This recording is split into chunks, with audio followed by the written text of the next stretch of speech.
And then with that cream I gave you, John, it'll clear up like immediately. You just have to apply it every 10 minutes, but someone else has to put it there because I'm pretty sure you can't reach that spot yourself. I should have known that when I tried to stop you from making the noises, you would find something worse than just the noises, and you did. This is worse. You know how it says for external use only? That's more of a guideline than a rule. It's more art than science. Anyway, Brett, what's the TYT butt emote? What's that about? Hold on to your butts. Well, what is it? Is it made? I saw that the stream had been active, but is it made? Oh, it's on there. If you go, Rhetorica just used it. And Poe the frickin' Rican dragon. It's weird. The more we talk about it, the more people are using it, which is weird because I know that our mics are not hot, and I know. Oh my god. Well, I mean, it just must be so popular that it's always being used. Jahan, hey Jahan. What? I think I have brain power that I can mind control people into using "hold on to your butt" emotes. I always assumed that you had that. Well, I mean, the test would be you have to suggest a different emote and see if that happens. It's impossible because psychic powers don't exist. I'm definitely not suggesting the drawing of John's face. I'm not suggesting that one. I mean, it's. I saw that Tree had used it, but that was before. There's no way of knowing. I'm seeing a lot of weird ones. See my dog? I don't know. I think you have half powers. I think you are like half Beta Z. I think that's a lot of Keck W for Biggs. Oh, John. Brett, can I ask you a question that I asked the internet yesterday? See that you do. Controversial poll. Someone asked in the pre-show, which did you prefer? Oh, I answered this. You did. Well, I saw your poll. The Mandalorian or WandaVision. What do you think? I prefer the what? 1 minute. Okay. Sorry, Sophie. What do you say? I prefer the Mandalorian just because of who I am, but I really liked WandaVision. I mean, it's not really fair because Mandalorian has had 2 seasons, so it's a little bit different. I just prefer. If you could, do you think if there had only so far been the first season of The Mandalorian and you were comparing those two, I know that's impossible. No, Mandalorian. I like the fact that every episode is a film. It's a siege movie. Every episode's a mission. It's a procedural mission movie with an art. What's the best one? Ooh, I like this question. I don't know. I watched them all at once. I loved that I watched them all at once over Thanksgiving. Oh yeah, no, that's fun. Okay, so let's turn to our next of 7 topics.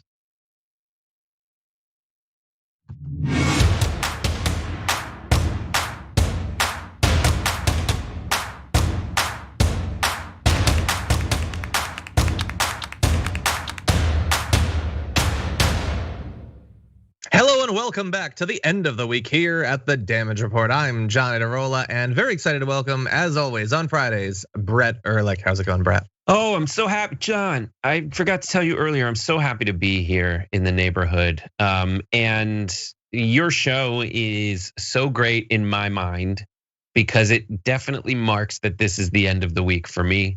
And I get to hang out with my closest friend at the company, Sophie Morrison.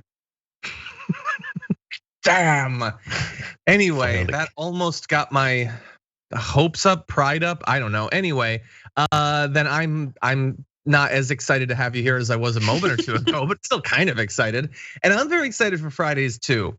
And so this show is both the end of the week, which is great. It has one of my 5 favorite times of the week, which is when we do the garbage people. But some people might say, yeah, but like you still have to do the main show after. But like this is like important behind the scenes information that maybe Brett can already guess. I'm technically doing the main show and I'm technically leading the main show, but it's a power panel with Cenk Uygur. I'm barely on it anyway. It's really not even work at that point. It's super simple. And so it does still feel like Fridays. And now you don't even have to go to the morning meeting because everyone else, there was, for this is even super more inside. But if you want more inside information about how the show gets made, you too can participate every Sunday at 3 p.m. Pacific, 6 p.m. Eastern time, where I do the Sunday stream with you, the viewers, on Twitch, twitch.tv/TYT. And I take suggestions and we work together on producing the next day's show. But on Fridays, we had been doing the morning meeting after this show was done because John and I were pretty much indisposed and we wanted John's input. Then we realized John's input doesn't really do much. Why do we need him? This show? As Alfred Hitchcock said, the people on camera are just cattle. You tell them what to do, they do it for you. They mindlessly regurgitate thought cud from one news stomach into another, and that's it. So we had the meeting already, but no, to alleviate some of John's stress and definitely the production team's stress, you didn't have to do it. So the show's already selected for you, and I think maybe 3 of your stories will be produced, maybe 4. Oh, that's good. That's by good. the time you get there. I'm glad. By the way, while you attacking me viciously to protect some of my ego, I was reading the chat and there's a comment from one of the people who's like, Cenk, John is letting TYT down. Basically, he's bad. And I just thought, Cenk isn't watching. And if he was, he's not in the damage reports chat. Only I'm seeing that. And then I thought, I think they know that. I think that's why they did it. Anyway, so today's going very well for me. As psychologically and emotionally, I think I'm rolling into the weekend, feeling good about myself. But anyway, you know what we've got today? We've got a lot of stories, probably too many, but a lot of them are fun. Some of them are important. Maybe there's some overlap, and we'll discover that together. But first of all, I wanted to thank everyone for being here and remind you to please hit the like button, share the stream if you haven't already. And we're gonna be talking about a lot of things. If you have thoughts, questions, concerns about any of them, you can send us comments, tweets, super chats, all that, and we will respond as we go. So with that, Brett, you ready to see if we can get through all this material? Very, very much. Oh, okay, I got very serious. Okay, then let's do it. Last night, President Joe Biden delivered his address to the people, and it seemed fine. Like we did a special. It was, a little bit slow, kind of a little bit boring, but it had some good news. Like for instance, he announced that he will direct states to make all adults ages 18 and up eligible for the coronavirus vaccine by the 1st of May. That doesn't mean it's necessarily gonna happen, but that's his directive, so that seems good.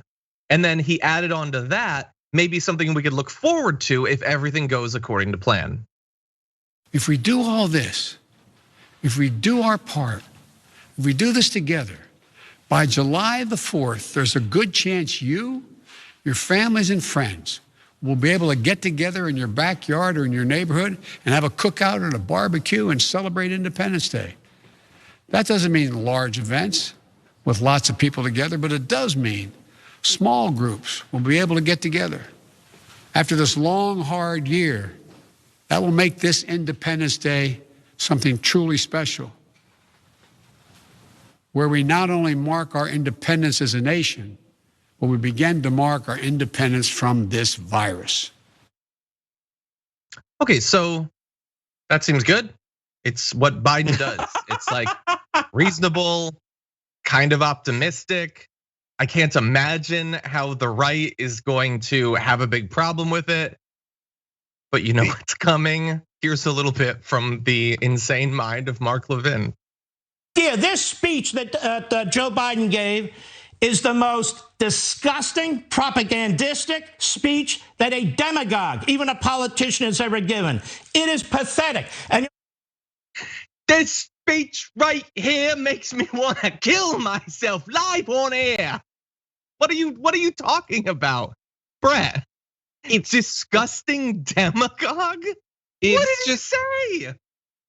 Guys, you know those demagogues, and we think of all the demagogues in history and videos that come from like fascist regimes or even communist authoritarian regimes.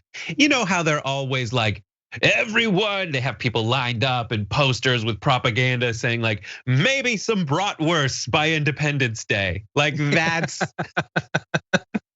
not how it works, guys. Like no demagogue is famous for maybe lulling you into a false sense of security, but like never understatement. No demagogue has been boring. This is still this, like even when the reason I laughed when it came out of the video clip the first time when you were like, okay, like that's it. It really is like yeah, sure.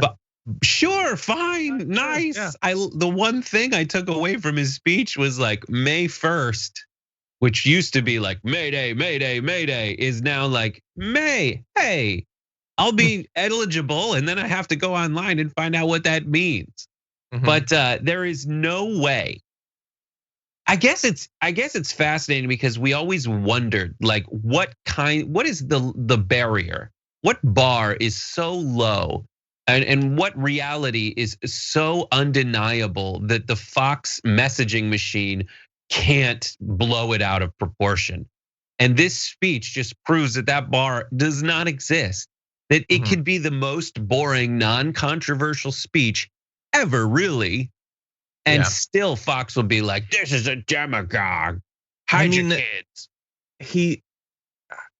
I like, is this more like out of proportion with what's happening than like when Starbucks made red and green cups and Fox lost it? Or like when the Dr. Seuss publisher decided, hey, you know a couple of his books, these ones, and nobody knew what they were, and they're like, yeah, so we're not gonna sell them anymore. Oh my God! Like, all of it is so out of proportion, and at the very least, even if it doesn't strike you as like detached from reality as a viewer, isn't it exhausting at the very least? I mean, even if you are predisposed to get freaked out about one or two of these, to just do it every day seems like it would be so tiring, and the audience is already so old. I don't know how their hearts put up with it. They must lose a significant number of their viewers every day from heart attacks. So it's interesting, John. A couple things I'll say. The Morning Consult did a poll asking Republican voters, essentially, what did they hear a lot about and what did they hear a little bit about? And the one thing that Republican voters heard a lot about during a time of negotiations over COVID relief, the thing they heard the most about was Dr. Seuss. And Eric Erickson, who is one of the worst, he was so boring that he doesn't even come up with two different names, first and last. Eric Erickson said, listen, you guys need to understand this, and announced said the quiet part loud. It's that more voters out there will remember the Dr. Seuss controversy than the thing that materially affects their life. Now, did that actually play out over the election, the 2020 presidential election? No. There was something that was so real that it actually did affect people's lives, and they voted based on that. And it was, by all accounts, coronavirus and fatigue of the kind of blowing BS nonsense out of proportion that the right-wing machine had done. And but this is very much their strategy, is to blow these kinds of things out of proportion rather than focus on anything that would actually affect your life. Yeah, I don't get it. You do, though. That's the problem, right? You do get it. No. That's what's so infuriating to me about it. I guess I should be more specific. I don't get how you could live your life as a member of the media doing that. I don't get why it's so effective on so many people. Those are the things I don't get. I get financially why they do it, and I get why, it feels good for the audience to just hate, like the 2-minute hate. Like, and hey, what if you took a 2-minute hate and you stretched it out over 24 hours of news? Like, I get that that's appealing. We know that people like emotional stuff, but I don't know. There's stuff I don't like about it. I don't want it to be true. But I want to take issue with a more specific thing. So look, Fox responded to Biden's speech with sort of just generalized, but then they also made some specific claims. And in particular, the fact that Biden said that by July 4th, we might be able to have small get-togethers, that raised the ire of Laura Ingraham, who tried to make a comparison to something that happened a year ago. Let's see how that went.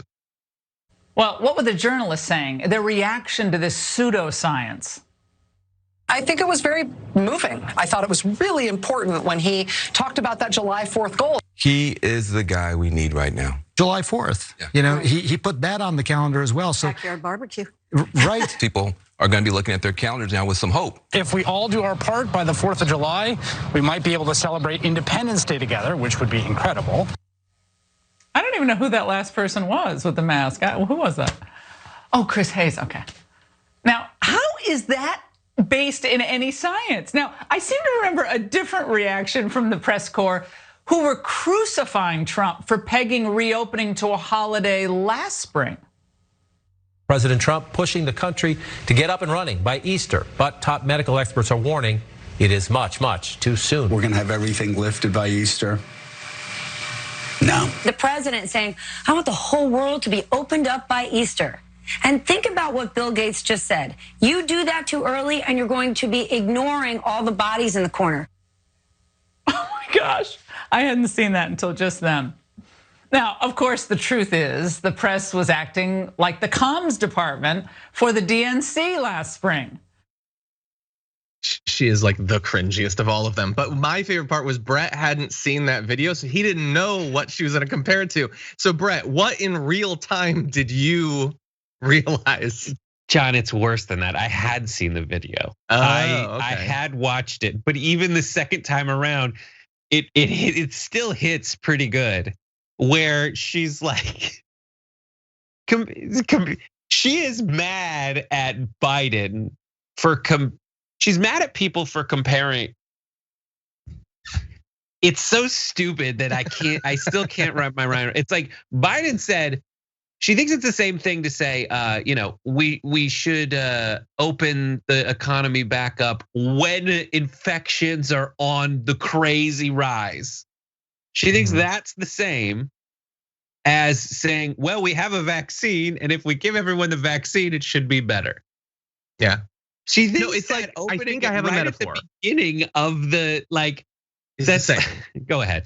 So I think maybe it would be like, oh, so this doctor says you're totally free of cancer and you're all happy. And yet when you found out that last doctor misdiagnosed it as not cancer, you were all mad at him. Like, I think that's similar.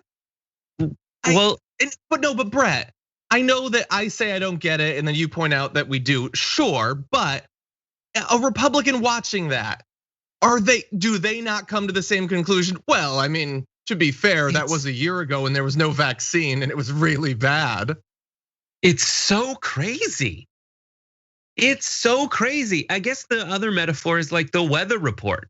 It's like when there's a hurricane coming and someone's like, everyone doing the weather report is like, there will be a hurricane tomorrow. And Trump's like, we're gonna have all these big outdoor picnics tomorrow. And then another weather person says 2 weeks later, like, okay, the last vestiges of the hurricane have passed. It's okay to go outside. And she's mad that everyone thought the guy who wanted to have the picnics outdoor in a hurricane was a crazy person. It's like, yes, because that is a crazy person thing to do.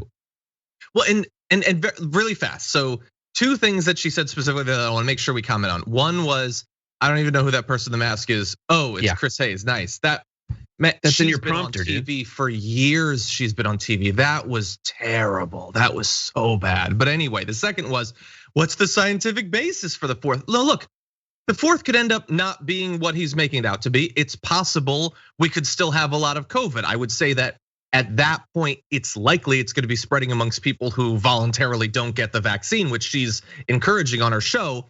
But the idea is that if everyone has access to an appointment for a vaccine on May 1st, that would provide 2 whole months of people being vaccinated. At that point, a lot of people will be vaccinated and it might be safe. And even then he's saying only small gatherings with your family. To pretend that he's jumping way ahead of everything, I feel like he's being incredibly cautious. And it's not to say that he's definitely gonna be right, but it's certainly safer than 1 week into lockdown, Trump saying by Easter we'll be good. That is not the same thing. Obviously, it's not the same thing.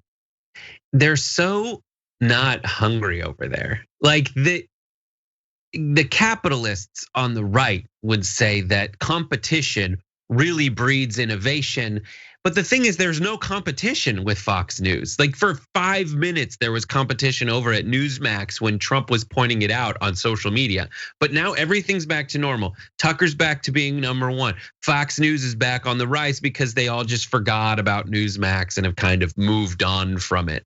But when you look at Hannity and when you look at Laura Ingraham, it's like there's no drive to really be the best at this. You can see that they're absolutely on autopilot because part of it is that there's no one really challenging them, and because they're really the only game in town. And the other part is they know how ridiculous they're being. The default setting for these guys, as they're essentially doing cold reads of their scripts as the show goes on, you can see that they're not really aware. These aren't their words that they're reading off the teleprompter. The only thing that Laura Ingraham knows is the tone to have. And her tone is this dismissive. I can't believe it. Everything is delivered the same damn way. Let me check. Who is that? Oh, that's right. Chris Hayes. She reads on the teleprompter. Those are the lines that are so cringy when you see them in movies because they're so bad. And that's when really good actors are doing it. These news actors suck at it. And I can't believe that their audiences don't pick up on it. Or they do, man. Or they do because like this is the same audience that might be watched. Like soap operas were wildly popular for the longest time. The acting's bad, but it's just some crazy storyline to follow in the middle of the day when there's nothing else to do. Maybe that's it. It's entertainment at this point. Okay. By the way, I am hearing, Brett, that you are now represented in the YouTube chat with a Brett emote. For some reason, my emotes aren't working, so I can't see it. But if people could spam the chat with that, then I would be able to see it. And that would be sweet. We have a little bit more on COVID, Brett. We're going to turn to in just a moment. But before we get to that, I did want to read just a couple of quick comments in the audience and thank, for instance, Darren Cohen, Heather, and Eric for becoming tier 1 members on YouTube. Thank you very much for that. Yeah, it's the red-faced Brett. Wait, I thought we already had the red-faced Brett. Is there a new one? There's a new one where I'm. Okay, it's happy half hour Brett, drunkle Brett. Oh, nice. Okay, let's see. Robert Erickson says, "Hey John, can't wait to see what you have for us today. Didn't get to see Biden's speech. Heard it was very self-serving. Love the show, love your work. Keep it up. And can I claim Dragon Bob O? You can. I felt it was like exactly what I would have predicted that he would have said. I didn't, Brett. I mean, what did you think as you were watching it? Like, were you at all surprised by basically anything in the speech? Biden's speech. It was nice. Yeah. The only thing it was a lower third. That's like the one takeaway is May 1st. You will all be eligible. And the other takeaway was that it just feels nice to have someone stand there and tell me what's going on. Yeah. In a way where I believe it. Like before it was all about taking credit and all this BS. It was about like, here is where we're at. And being able to take credit for things that you actually did. Like now we have more vaccines. I had set benchmarks that we have exceeded. Yeah. So that's great. And he didn't do it in a way where people, and to a certain extent, like when the fact that Trump was always BSing us, it always turned into this feeling where you don't believe anything, even if he incidentally ended up saying something true.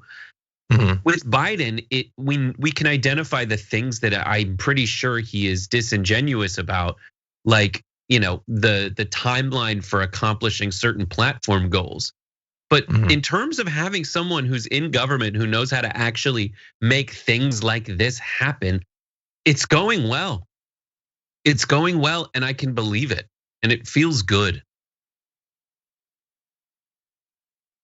The reaction is just like it's just like it's obviously Fox has always been insane and out of touch with reality, and they make their viewers more like that. But it's just nothing has any relationship to anything that's happening anymore.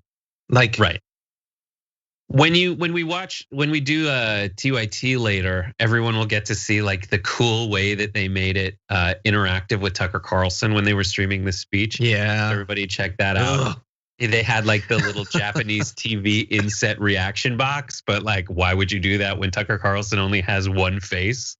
I know. Well, he was trying, like you could see him moving like the levers on his facial muscles, like trying to be more emotive.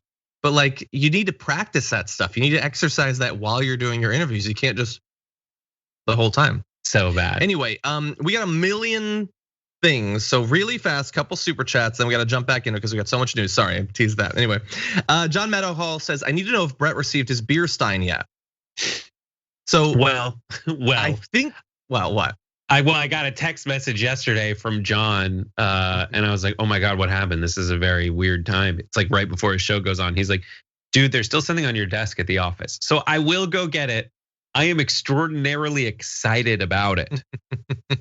And I may ask my wife to go scoop it up. Oh no, it's in the opposite direction of where she's going. But I will go get it this weekend because I'm very excited about what's inside it. Good. And similar, DJ Homokinetic says, hey John, there's a package with rather large life-size and very adorable content coming your way.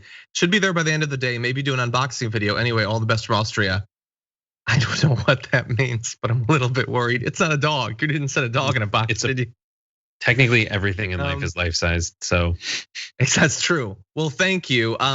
So by the time it gets there though, it's still gonna take Dave a few days to bring it to the studio. That's the issue. So I know Jess Ortega had sent something.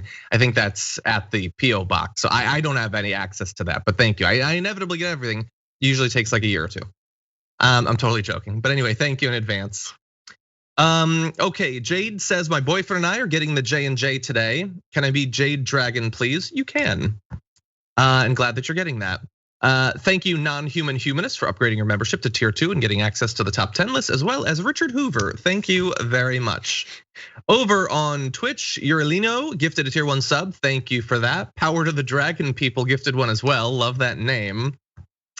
Let's see, the comfy shirt said, so I found out that because I smoke, I qualify for a vaccine. I get my first shot on Tuesday. Smokers, get out there and get it. Is that true? Wait, say that again. I was too busy reacting to this comment in chat that's like Brooke should go out to get the beer stein, but come back with a kitten. I'm like, wait a minute. What is this? That would be great. Okay, and Bart says the comfy shirts Twitch message gives me solace why I smoke and how dysfunctional the world is. Light up, everybody, smoke them if you got them. Bart, don't give people bad health advice. Or chat, you're already telling people to eat Reese's Pieces and stuff. We had a long talk in the chat about it yesterday.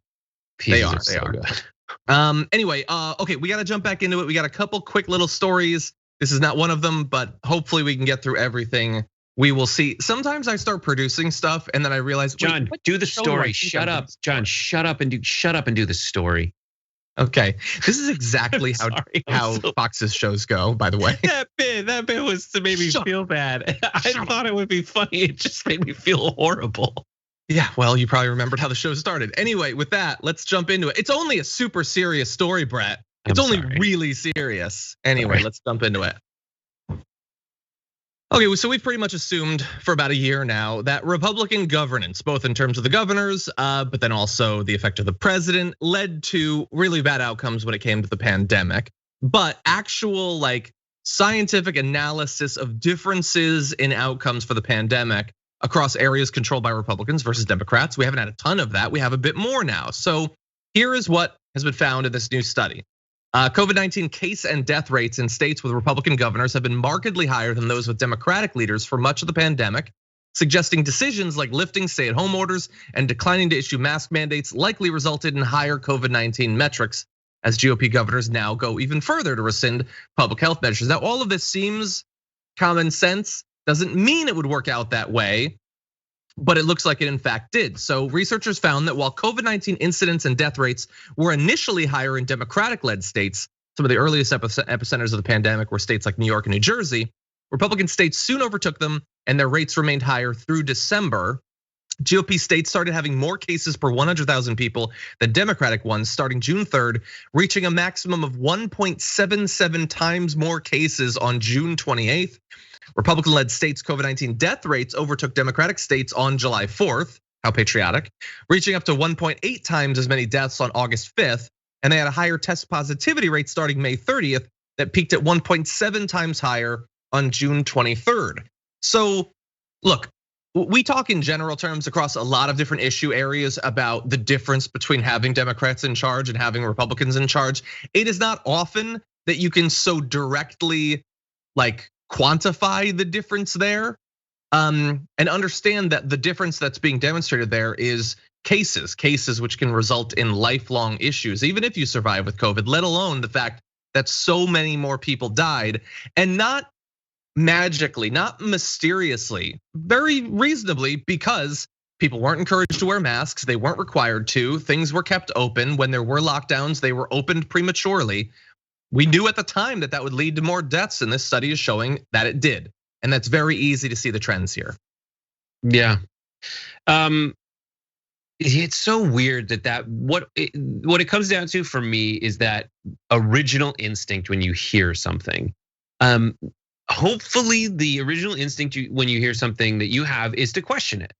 But the other thing I hope is that what you use to question the information being given to you is based in reality. And I think that's where the two parties typically diverge. Like Democrat or people on the left question it in line with the scientific method. They question what's given to them, saying, does this go in connection with the things that have been tangibly proven to me over time, using precedent and fact. But what I find too often from these Republican governors is what benefits them in this weird rhetorical war that they're always in. And so they always initially ask questions based on whether this will get them more votes relative to what the discussion is. And so this strange defiance is good in some instances when people are trying to take your rights away, when folks are trying to quash your ability to exercise the First Amendment in a very real way, then it is good to question those things. But when I look at all this and all my skeptical friends who are on the right side of on the right, they come back and I look at them and say, it just makes more sense to me to cover your mouth with an airborne illness that is, the little water droplets coming out of your mouth. I feel like we should cover that. And then if I'm not vaccinated, I should probably stay away from people. That is the guiding premise behind all of this. And it's rejected because of this weird war that the right always feels like it's in, and it's proven to be absolutely detached from reality in every single day in other respects. So like we talked about earlier in the show, when they're reacting to the most boring Biden speech of all time, as though it's a demagogue shouting from a pulpit to a crowd of throngs of people who must execute the North Korean dance or die. Like that's not what's happening here. And that's what's so frustrating about it to me. But I think you're totally right. It is this always at war with everyone mode. It's like Littlefinger, but for an entire political ideology. Sometimes it's just a distraction that provides a political opportunity cost. If millions and millions of people are convinced by right-wing media to be focused more on Dr. Seuss than COVID aid or the minimum wage, then that sucks. But when they think they're fighting a war on masks that doesn't have to exist, but that because they opt into this war, there are casualties as in a real war, potentially hundreds of thousands of people, then that's like the worst example of that. You could have just relaxed and not been crazy, and a lot of people would be alive. And it's not just them, of course. Mostly it's right wingers that were convinced to take down their guard. The right wing that spends all of the rest of their political time believing that you need to fortify your home and have 1 million weapons and all that, were convinced to lay down all of the defenses, willingly contracting and dying from COVID, but also taking some other people with them that in theory might have been trying to be responsible, but they're surrounded by tons of people that are not. So that's and you just wish this was just a Dr. Seuss thing, but it's not. I wish they were just like, some benign craziness, but this is positively, provably like malignant. Worst. Exactly. This might be the worst potential outcome from the weird, sick way that our politics operates. And it makes sense. I mean, that's what I was talking about for months. Sorry, that's what I was talking about for months and months before all of this happened, when it was like, will Trump lose the election? And my takeaway was like, it just wasn't bad enough for a lot of people. And no matter what it was, no matter how much race relations in America, civil rights were under siege, it just wasn't economically bad enough for like generic white people. And then it got that way, and that's what turned the tide. And this was something that tangibly affected them, as opposed to like the default gripiness that they always had. Yeah. Let's move on quickly to very different news.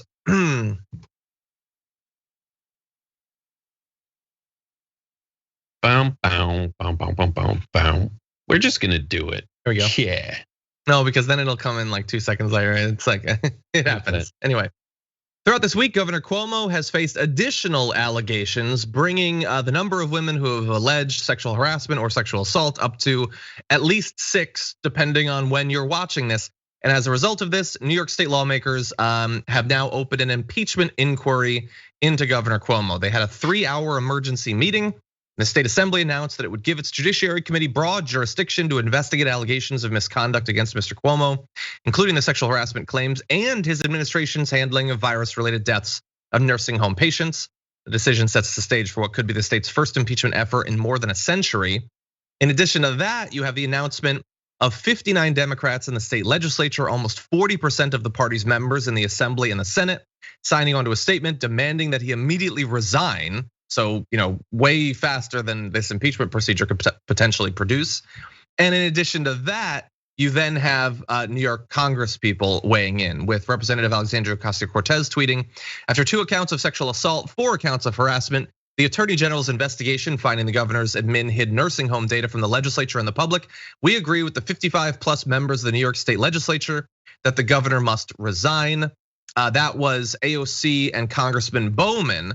But very soon after that, 11 of 19 Democratic House reps from New York were calling for him to resign, including, by the way, Jerry Nadler, the most senior of all of them. And so this has been snowballing and accelerating quite a bit. He is believed that in some scheduled call that he's having later on today, it will not be to resign, that he will continue to fight this. But Brett, what do you think about how fast the Democratic Party, or at least an increasing chunk of it, is moving against the governor?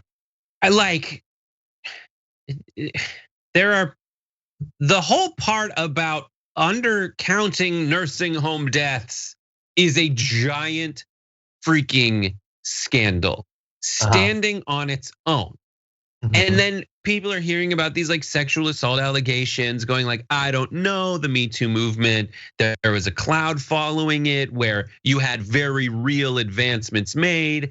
And then there's some people still wondering like, I remember being mad at these 5 people, but I don't remember any of what the accounts were. Was Aziz Ansari like evil, or was that the one where I was like not guilty? I don't remember. If that's the lens, I'm not making any judgments on any of that, but if that's even the lens by which you are judging the Andrew Cuomo resignation issue, and then you remember that he and his office undercounted, and because of their failure, nursing home deaths, I feel like it's not out of the question for a bunch of representatives from that state to say, enough's enough, man. That's it. You did this thing. And what are the brakes on that from actually happening?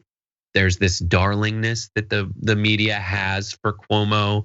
He was the one who, when this was all going down and they needed a good guy and a bad guy, Trump was the bad guy, something I disagree with. Or something I agree with, he was the bad guy, but they had Cuomo as that dude. They'd just be like, here's what a leader does. And he would say ventilators, ventilators, ventilators for 3 hours. And it was like, now I feel good about what the guy down the street is saying about us. And now that's all up in the air.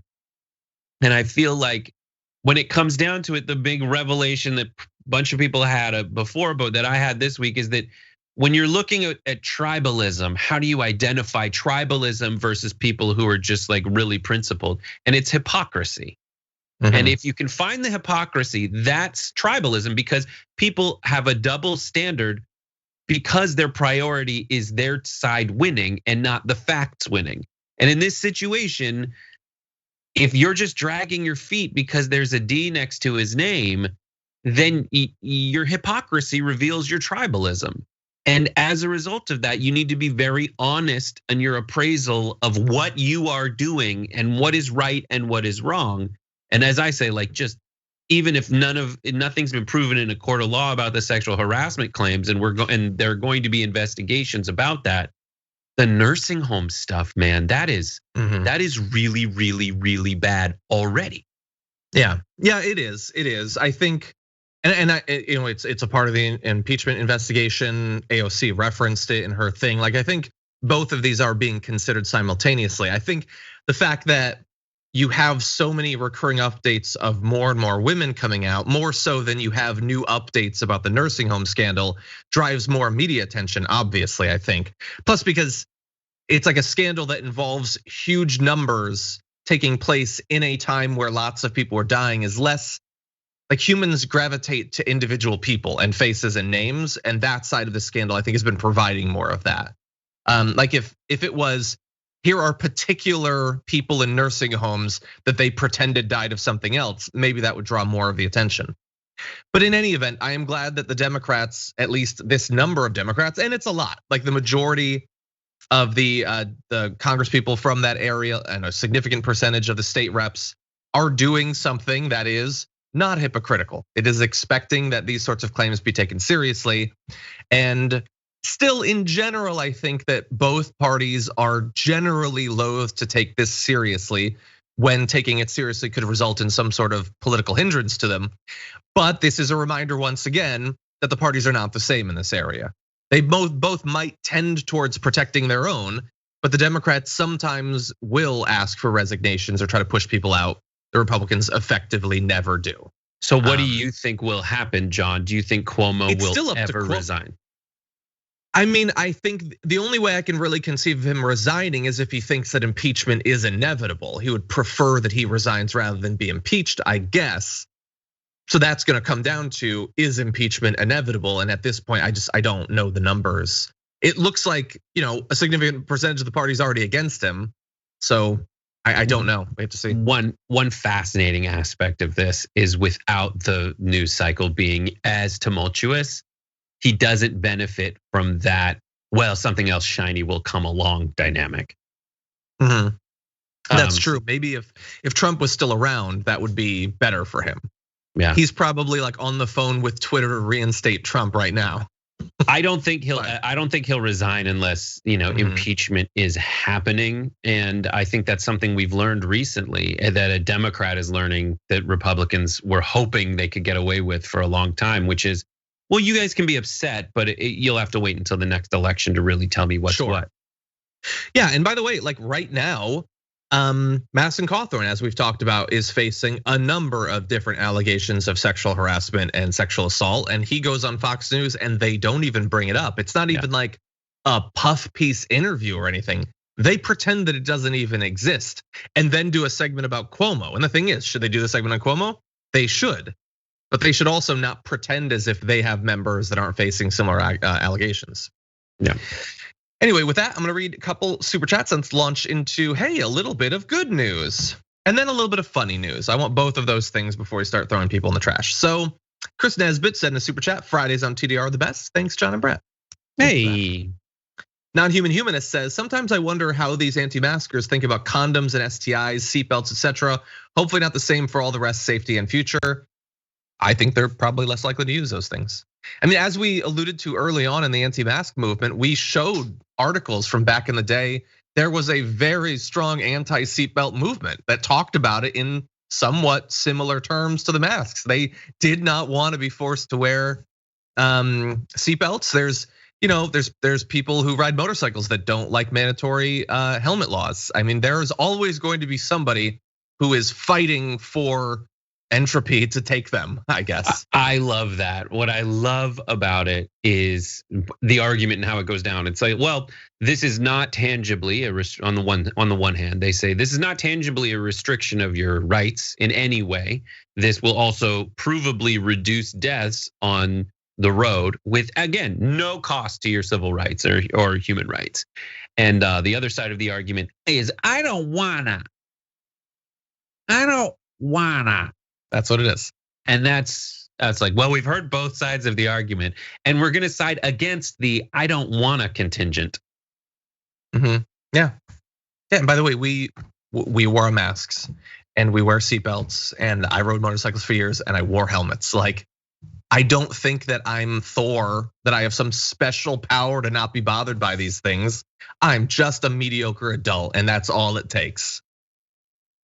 Anyway, let's see. Cusco says, greetings from London. One positive to the never-ending UK lockdown and working from home is that I found the damage report. Have a great weekend. Thank you, Cusco. I appreciate that. Dave says, hey, Tucker, love you to meet my sister, Commodore Ross, mother, highest ranking woman, highest ranking Maori and deputy chief of New Zealand Navy. Sounds awesome. Thank you for letting us know that. Let's see. Okay, Joe Schmo says Cuomo should resign just to make New York State Republicans have to justify impeaching him after he left office. That's funny. I don't think that he would see that as a justifiable deal there. Over on Twitch, Social Justice NJ subscribed for 7 months. Says my favorite part of Fridays are watching you guys after a busy day. Thank you for the show. Thank you. Mother effing Woman Dragon gifted tier 1 sub. Thank you for that. By the way, Brett, yesterday we had someone resubscribe for the 13th month. Is that crazy? Oh my God. You could have gestated an elephant by then. Is that how long Probably, it is? I feel like a giraffe. Honestly, it's like 21 months for a, I guess I could Google that. But thank you for carrying whatever ungodly creature you could have carried to term. Why are they ungodly? And finally, Weena Jensen says, after 8 weeks on the sofa with a fractured leg, I've become addicted to TDR. Please wish me well, and I will faint with joy. Well, thankfully, if you do faint, you're on the sofa, so that's good. 22 months, wow. Anyway, the thank giraffe you for watching. The giraffe is 13 to 15 months. Why? Are necks particularly complicated? Oh my God, you know what would be terrible about, it's 13 to 15 months for a giraffe, which it's a 2-month window. How mad would you be? You're like, it's 13 months, get it out of me. But you could have 60 more days of like, weird pickle cravings and discomfort. I'm not sure that all of that is how it works for giraffes, but maybe. Is how it works for giraffes. Have you ever seen a giraffe getting born? It's like getting thrown off a 2nd-story balcony. Yeah, that's true. Yeah, it's kind of rough. Like squat or something. At least like do like a bit of a cinema or something. Try to close the gap a bit. They don't. The babies tuck and roll. Like they literally tuck and roll. You know why? Because those particular ones you've seen are the 15th month babies and the mothers hate them. Yeah, get out. Anyway, with that, we've still got some more news. Let's do, oh yeah, I see Sophie, okay. Jeez, you guys don't see what I see in this Skype window. It's aggressive and I don't like it. Anyway. Yeah, you do. Yeah, I don't mind. Anyway, Biden still does not have a full cabinet, but it is slightly fuller than it was before because the Senate has now confirmed his pick for Secretary of the Interior, Representative Deb Haaland of New Mexico on Thursday with all Democrats and 4 Republicans voting to advance our confirmation, which will be on Monday. Haaland's confirmation comes a day after the Senate confirmed Michael Regan of the Environmental Protection Agency. There were some great responses to that. It's been, hard fought since it's taken literally months to push this through. Representative Alexandria Ocasio-Cortez says this is a big deal, historic appointment, a visionary Native woman in charge of federal lands, unequivocally progressive, Green New Deal champion, exquisitely experienced. Sister, you're gonna do such a great job. I'm so proud of you and the movement. And I love that it is both heroic and she has the experience. So you can get 4 Republicans after all of this time. What are you supposed to do? Who are you supposed to put up? They can put up a Republican and they get 7 at this point, Brett. I think that's a good test. Would they ever vote for it? So you got people that have been approved in the last few weeks, few days really. Haaland and Merrick Garland. Merrick Garland, I can't tell if it was support or not support, but essentially he voted yes. And some people are like, what a just little flick in the eye from Mitch McConnell to finally vote yes on Merrick Garland. But in this situation, it is good because the direction that it had been going was the wrong direction. And this is someone who very overtly is saying, I will value the lands themselves over the capitalistic interests that seek to take their resources away at any and all costs. We'll see what gets reversed. There was the Bears Ears Monument that was privatized and oilized and all kinds of strip mine rights and whatnot. But essentially, it is good to see someone who gives a damn about the interior in charge of it. Exactly. Yeah.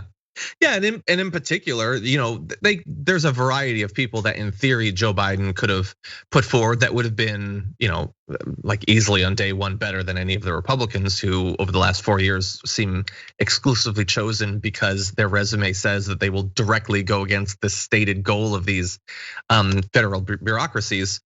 But she's actually pretty good on the actual issues too. And to the extent that in that position, she can push for things like the Green New Deal, which she's a supporter for.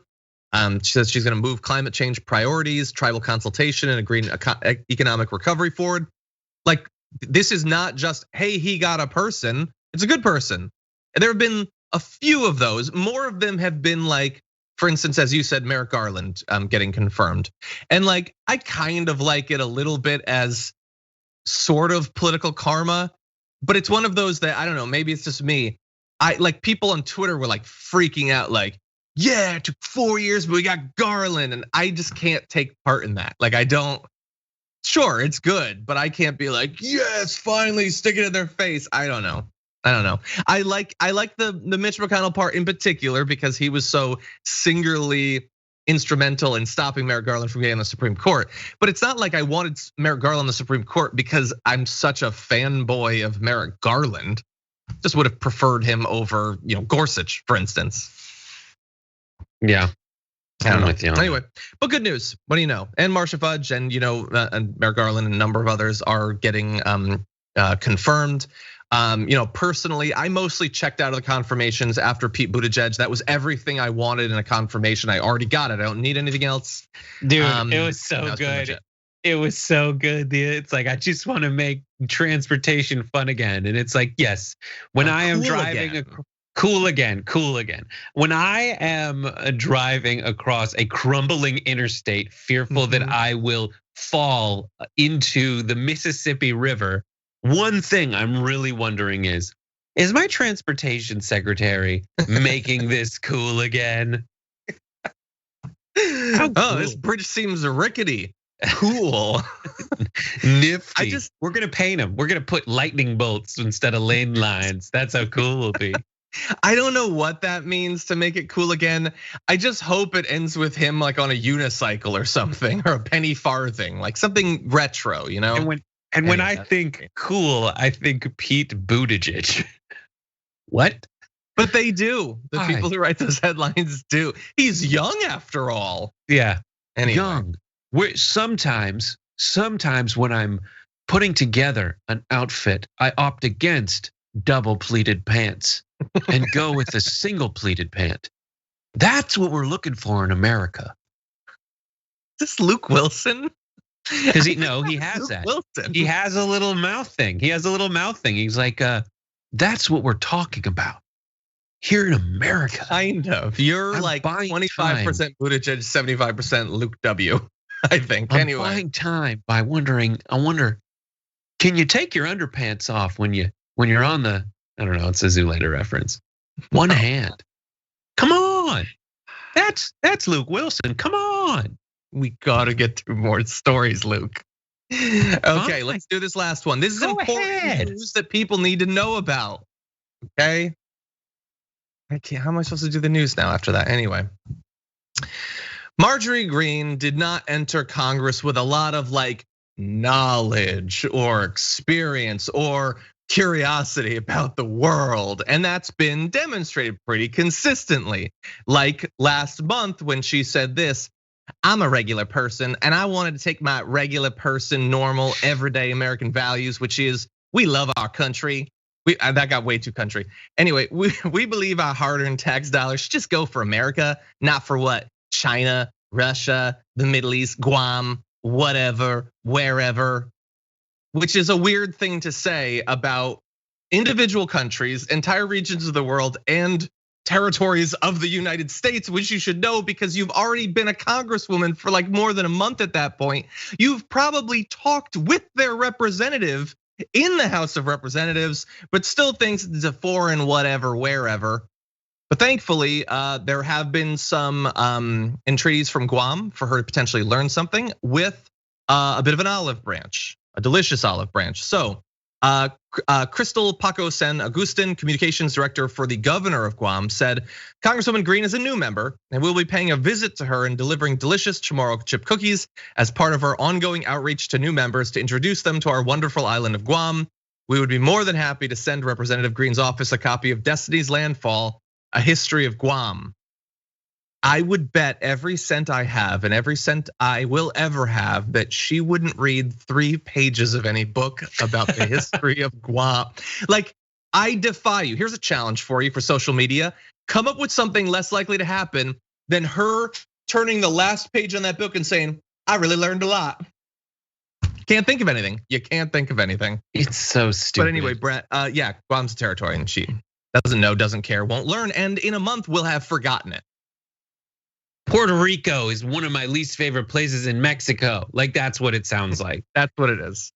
Guam, it's so crazy.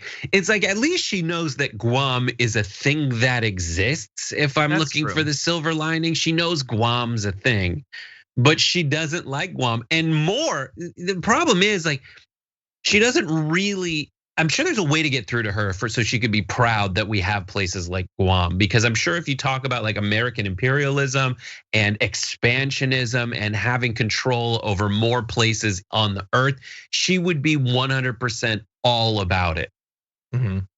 But there is this fallacy that you really lock into, and you're right to do so, that being a normal everyday person is an excuse to let you be bad at something that is very essential to your job. And that doesn't apply anywhere else, except 2 very key places. 1, Congress, and 2, really, it used to be like, the one I could point to was like, who would you rather listen to? Someone who's like, I'll help, I'm not a doctor, or someone who says, I'll help, I'm a doctor. Like, I would rather have the doctor help, but that's not even real anymore, because a lot of these folks have become anti-vaxxers who look on the internet and are like, well, who should we listen to here? People who are experts, or people who say very proudly that they have no idea what they're talking about. I'm gonna, but the person who says they don't have any idea what they're talking about is speaking very confidently in a way that seems like they do think they know what they're talking about, but they're proud that they don't know what they're talking about. Maybe we should listen to them. No, you shouldn't. Let's listen to an expert. Yeah, or at the very least, someone who would like to know things and cares if what they say is true or not. We don't know if she has learned anything or cares. Her office did not respond to requests for comment. Does she care about any of this? Probably not. But maybe like a tiny bit, because we were gonna show you the video of her saying that, but it's been made unavailable. So someone in her office at least cares enough to take down the video of her saying something stupid. But there's a moving goalpost, because there's gonna be new stupid stuff next week. Anyway, really fast, just to make sure that people leave this video knowing even more than she knows. Guam, an island in the West Pacific Ocean, has been a US territory since 1898. So, it's a little bit too recent for her to be aware of it. Following the Spanish-American War, its residents are US citizens who pay federal taxes, but not federal income tax. Many people in Guam serve in the US military, and it's considered to be of vital strategic importance. There are close to 6,200 active duty US troops in Guam, which is home to roughly 170,000 people. Guam residents cannot vote for president and do not have a vote in Congress. Like other US territories, they send a non-voting delegate to Congress, who I'm sure is gonna have some really awkward elevator rides with Marjorie Greene. Yep. Anyway, okay.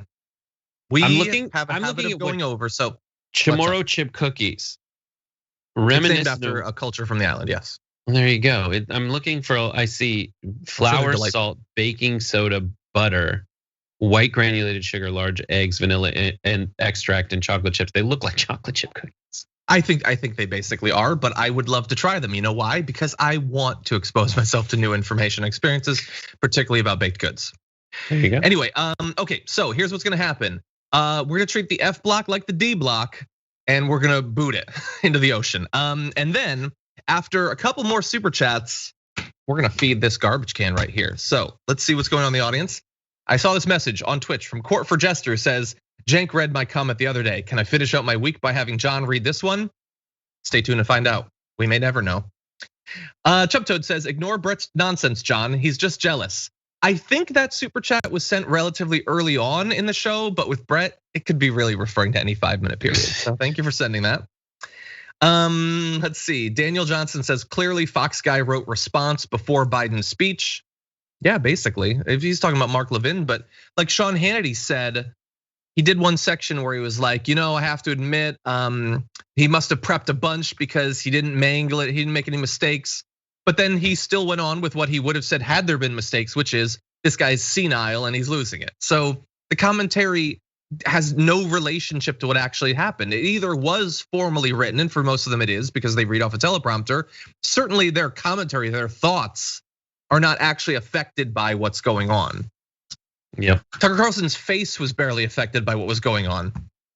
Anyway, Lazy Peon says, Monday is named after the moon, Wednesday is named after Odin, and Friday is named after Frigg. Did this go into consideration when picking host days? Hey, Brett. That's funny, I don't know. You do the Norse math on that, Brett. I don't know. Wednesday's Odin. That's because JR is the god of war, I assume. Thursdays. Let's have Brett go first this time, okay? So you can prep for that. Let's see. Roger Harris says, Melon and Dragon here. Much love to you, John, as well as Brett. By the way, what's up with the headphones covering up Brett's cute ears? Fix it. Oh, I'll tell you why. I should learn. This doesn't even work. This is like my vestigial appendix. Thank you first of all. Cute ears comment. I'll take it. I do feel like Lando's buddy, who's like, I forget his name. Someone will say it immediately. LP. I almost know. It's like a number. It's a computer name. Yeah. It's like 4 characters. Anyway, yeah, no, enough about his ears. Okay, it's enough. They're gorgeous. They are pretty cute. Look at these detached. No, you can't be cute and gorgeous. That doesn't make sense. You got to choose a lane. I'm the perfect combination of sexy and cute. It's from Crazy Stupid Love, which we watch probably almost as often as we watch Devil Wears Prada around here. I've actually seen that once now. Who says that line? Who? The perfect combination of sexy and cute? Yeah. Well, it's Steve Carell's character's message to his wife, but he accidentally says it. He confesses that to Marissa Tomei, who thinks that's about her, and then she says it back later at the. And not to spoil this recent movie with you, but it's fantastic. It causes quite a bit of a misunderstanding. It does. Oh no! I wonder if they'll be able to get past it. Anyway, TDB, thank you for becoming a Tier 1 member. Really appreciate that. The Progressive Defender over on Twitch gifted a Tier 1 sub. Thank you so much. And Firestarter Dragon Joe with quite a name subscribed for the 5th month. Very awesome. Thank you for that. Okay, we are running low on time, so we're gonna launch into this thing. Let's do this. It's the end of the week, and so it's time to take out the trash.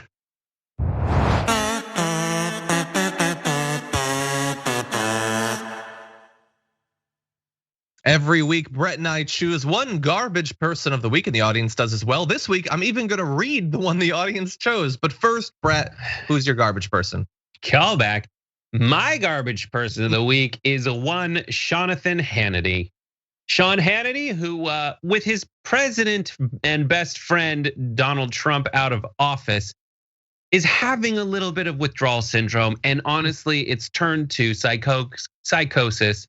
As in the wake of Joe Biden's speech about all people in America being eligible for COVID vaccination by May 1st, it seems like Hannity really needs to make it all about Trump in this horrible, cringeworthy video. Tonight, Joe Biden needs to pick up the phone. I suggest call Mar-a-Lago and bring unity to the country as he says he so desperately wants, and thank President Donald Trump, because a few moments ago, he tried to take credit for everything that Donald Trump did on COVID-19. 3 vaccines, thanks to Donald Trump's Operation Warp Speed. There were already 1 million vaccines being administered into people's arms every single day when Biden was sworn in. 36 million doses had already been distributed. According to Joe, it was the Biden administration that stepped in, heroically saved America from COVID-19. None of this is true. Where's the unity, Joe? Ugh. Where's the unity, Joe? Well, it's weird because he's accidentally admitting, even if it's Donald Trump's doing, he's accidentally admitting that things are going well. That's my favorite part about it. Yeah, that is true. Yeah, it's because he can't thank him deny for everything. that. That's awesome. Yeah. And it's just so frustrating. That goes on for 8 minutes. And it is another one of those examples of Sean Hannity not really knowing what's in the prompter, not really caring, understanding that for the next 4 years, he's got it pretty much set what he's gonna do, which is little crap like this, where if things are going well, he's gonna either pretend that it's not going well or say that it's Donald Trump's doing. And if he wants to get mad at that, he's being hypocritical anyway, because all of the economic benefits that Trump inherited, Hannity was immediately saying that they were Donald Trump's doing and not Obama's. So the hypocrisy reveals the tribalism, reveals the inability to really own up and do his job, which as a host of a news show should be to communicate reality, but instead it's to deliver this warped version of reality that is, it's almost like they're on some kind of shroom hallucinatory trip. But since those kinds of drugs are too expensive given our current medical system, he's just gonna give them that fun fantasy trip that they so desperately want. Yeah. And look, it's not like we've given some hypothetical credit to Trump. We did yesterday, where yes, did they put some money towards some of these vaccines? Yes. But for instance, when Trump comes out with that press release yesterday, that's like it would have been 5 years without this, or maybe never. When we're already giving people vaccines that weren't even a part of the program, well, then you lose me. You don't get the credit that even in theory you should deserve, I guess, if you're claiming that you alone were responsible for all of it, when, as we pointed out yesterday, literally any president would have put money into producing vaccines. That has nothing to do with Trump whatsoever. Yeah. And it's like the one standout thing that he did do is the thing literally everyone would do. That, like, if it was Greg Gutfeld, he would have put money into vaccines. You don't get any credit for that. That's a bar that's so low it's buried in the center of the earth. And has proven, and we can prove that when Biden does something equally as intuitive as providing aid to people in the midst of a crisis, Hannity is in lockstep with all the reality-denying Republicans who say this is a bad idea. It's the only idea. And let's be consistent about the transitions between presidents. Do you give credit for things that happened before? Do you give the new guy a pass for bad things leading into it? Is Hannity, what I'm saying is Hannity communicating a general stance that should apply to many things, or is he talking just about this? He wants to pretend that he is making some sort of generic like idea of what his values are. But he's not going to, for instance, give Biden a bit of a pass on the economy maybe being rough for the first couple quarters because of the absolute devastation that happened before he was president. He's not gonna do that. And also, he's gonna pretend that things are what they were not. Are things going really smoothly now? Yes, they seem to. Had some vaccines been done by the time Biden got inaugurated? Yes, but that doesn't mean that everything was peaches and cream.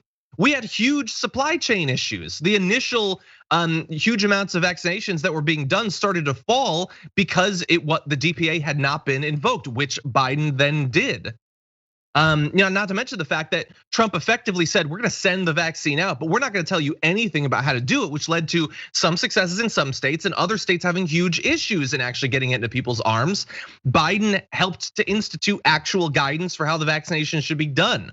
So it is not just Biden came in and I guess we can keep doing what we were doing. These are all issues that we were talking about at the time that he's now pretending never happened. But it's a good garbage person for that reason. So good choice there. Thanks. Okay. John. My garbage person of the week. I swear I didn't want to be my garbage person. I really did try. My producers can attest to I looked for others, but this was unfortunately the biggest garbage person. So my garbage person is Tucker Carlson, shown here exaggerating. Put it in the trash. Why is he a garbage person? So good. Thank you. For every reason. for me having to talk about him, he's a garbage person. But all this week, he is, you know what, we're in like, supposed to be a month that shows appreciation to women.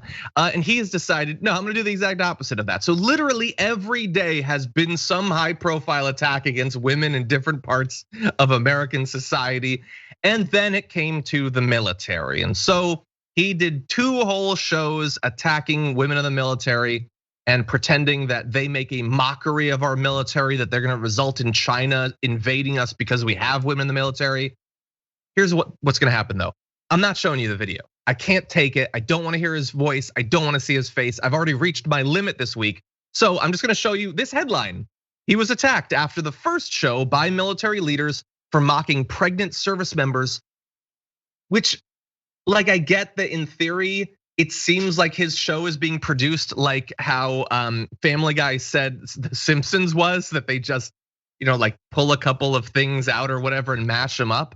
The idea that Tucker Carlson would spend his program mocking to his millions of viewers active duty pregnant service members seems insane. If you want to see specifically what he said, you can go see it. I'm not going to show it to you. What I will show you though is the response from a number of those women who are very much not mockeries of our military. They are our military.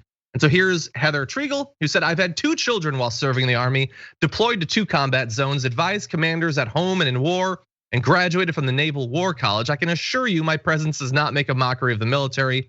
If you're looking for a mockery, look in the mirror, which is good. I like that. Stephanie said, I'm pregnant in all of these photos and also won the 2 highest awards in my field as a company commander, the DoD Award for Maintenance Excellence and the Combat Repair Team of the Year. I've had 2 children on active duty, STFU, Tucker Carlson, which is always the only message that needs to be delivered to him. Let's see. Oh yeah, that was South Park attacking Family Guy, actually not the other way around. Anyway, LTG Ted Martin says, contrary to what you may be hearing, this woman and thousands of women like her are not making a mockery of the military. You wish your daughter was as awesome as mine, so back off, and attached a photo of his daughter who does look both awesome and badass. Like, I just don't, I know that he doesn't care. And by the way, when the military stood up for female service members, including pregnant service members, he then did a second show where he said, they've declared war on my program. Literally the same week as he spent 2 shows saying women who talk about being harassed are lying to make themselves victim. He's now saying the US military has declared war on him because they stood up for their warriors. They didn't even mention him. They subtweeted him to some extent, but they didn't even mention him. And I'm just so sick of the entire thing, especially that, Brett, I know how successful it is. His audience, which is probably like 98% men, are gonna love this. They love the idea that they can reliably turn on this program and see one woman or another or a whole group of women being mocked, and they get to laugh at them and condescend to them. And he's gonna be fine. He's gonna make even more money after this. It's just, the whole thing is just disgusting. I just hate every bit of it. I'm so thankful that at least it's Friday as I'm talking about this.